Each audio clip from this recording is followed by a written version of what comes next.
شہر کی بیگمات میں بھی ان کے ہنر کی دھاک تھی۔ بیگمات یعنی بڑے بڑے جو شخصیات تھیں، ان کی بیگموں میں بھی ان کے ہنر فن کی دھاک تھی، یعنی ان کا کافی رعب تھا، دبدبا تھا۔ سب انہیں آنکھوں پر بٹھاتے تھے۔ آنکھوں پر بٹھانا بھی محاورہ ہے، بہت عزت دینا، یعنی سب انہیں بہت عزت دیتے تھے۔ آج پالکی چلی آ رہی ہے، بڑی سرکار نے بلایا ہے۔ پالکی سواری کا نام ہے ڈولی۔ کل ڈولی کھڑی ہوئی ہے کہ نواب سلطان جہاں بیگم نے یاد کیا ہے۔ نہ رات کو فرصت تھی، نہ دن کو چین۔ صبح کہیں مہمان ہیں تو شام کو کہیں، لیکن رہے نام سائیں کا اللہ کا۔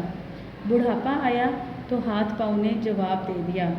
ہاتھ پاؤں نے جواب دیا یعنی ہمت ختم ہوگی، یہ بھی محاورہ ہوگا۔ ہاتھ پاؤں جواب دینا، ہمت ختم ہو جانا۔ آنکھیں دھندلا گئیں، یعنی کہ آنکھوں سے کم نظر آنا شروع ہو گیا۔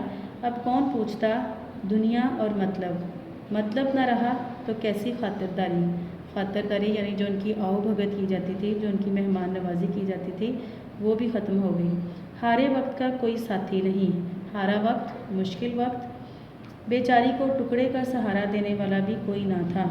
ٹکڑے کا سہارا دینے والا یعنی روٹی کھلانے والا، کھانا کھلانے والا بھی کوئی نہ تھا۔ جب بہت پریشان ہوئیں تو پڑوس میں ایک میر صاحب رہتے تھے، ان کی بیوی نے انہیں ترس کھا کر اپنے پاس رکھ لیا۔ سنا ہے یہ نہایت شریف گھرانے کی بیٹی تھیں۔ مرہٹہ گردی میں ان کا خاندان تباہ ہو گیا تھا۔ مرہٹہ گردی یعنی مرہٹوں کی لڑائی میں برس دن کی بیاہی بیوہ ہو گئیں۔ برس دن بہت تھوڑے دن کی، بہت تھوڑے عرصے کی۔ اس زمانے میں دوسری شادی کرنا بڑا عیب سمجھا جاتا تھا، عیب، برائی۔ مغلانی کا پیشہ اختیار کر لیا، مغلانی درزن، اور اپنی ہنرمندی کی بدولت رنڈاپا گزار دیا۔ ہنرمندی، مہارت، رنڈاپا، بیوگی کا زمانہ یا بیوگی کی زندگی۔ جوانی تو عزت آبرو سے کٹ گئی، خوب کمایا، ہزاروں روپے انعام میں لیے، مگر رکھنا نہ جانا، یعنی بچا کر رکھنا انہیں نہیں آتا تھا، سیونگ نہیں کی انہوں نے بالکل بھی۔ دل کی حاتم اور طبیعت کی نرم تھیں، حاتم سخی، اور پرانے شریفوں میں یہی عیب ہوتا ہے کہ وہ وقت کی قدر نہیں کرتے، خدا کی بے نیازی کو بھول جاتے ہیں۔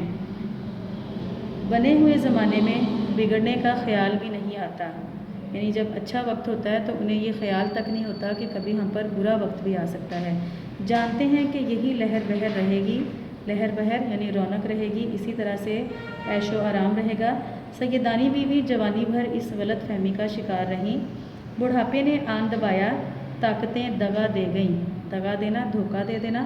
تو آنکھیں کھلیں، یعنی انہیں ہوش آیا، یہ بھی محاورہ ہے، آنکھیں کھلنا، اور دوسروں کے سہارے پر زندگی کے اندھیرے دن پورے کرنے پڑے، یعنی زندگی کے جو برے دن تھے، اب جو مشکل وقت تھا، وہ کسی دوسرے کے سہارے پر وہ دن گزارنے پڑے۔ میر صاحب کے گھر والے چھوٹے سے لے کر بڑے تک سب کے سب انتہا سے زیادہ خوش مزاج اور خدا ترس تھے۔ خدا ترس یعنی رحم دل تھے، ترس کرنے والے تھے، اللہ کے لیے کسی پہ ترس کھانے والے تھے۔ ہر ایک سیدانی بھی کو خدا کا بھیجا ہوا مہمان سمجھ کر ان کے سامنے بچھا جاتا تھا۔ بچھا جانا بھی محاورہ ہے، عزت کرنا، بہت زیادہ عزت کرنا۔ سیدانی بھی 2-4 دن تو ذرا غمگین اور شرمندہ سی رہیں، پھر ان کا بھی دل کھل گیا یعنی دل خوش ہو گیا، یہ بھی محاورہ ہے، اور اس طرح رہنے لگیں جیسے اپنے کنبے میں۔ کنبے، خاندان۔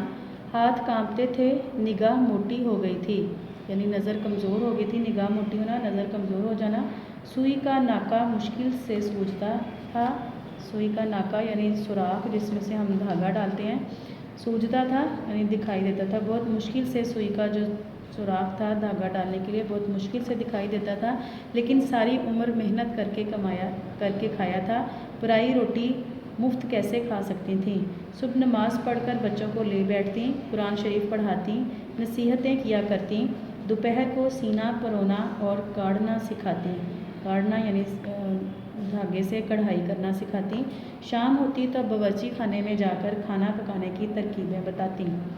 عشاء کی نماز سے فارغ ہو کر بڑے مزے کی کہانیاں سناتی، کہانیاں ایسی اچھی ہوتیں کہ بڑے بھی آ جاتے۔ میر صاحب اور ان کی بیوی دونوں خوش تھے کہ سیدانی بی کو بچوں کی تربیت کے لیے خدا نے بھیج دیا۔ ایسی شریف، نماز روزہ کی پابند ہنرمند استانی صرف روٹیوں پر کہاں میسر آتی ہیں، یعنی روٹیوں پر کہاں صرف ملتی ہیں، یعنی روٹیوں سے مراد ہے کہ کھانا دے کے صرف ان کو سہولت تھی ان کی کہ وہ بچوں کی تربیت کر رہی تھیں۔ بچے ایسے گرویدہ ہوئے کہ دن رات سیدانی بی کے پاس بیٹھے رہتے۔ گرویدہ ہونا بہت زیادہ جو ہے کسی کے ساتھ محبت ہو جانا، بہت زیادہ کسی سے امپریس ہو جانا۔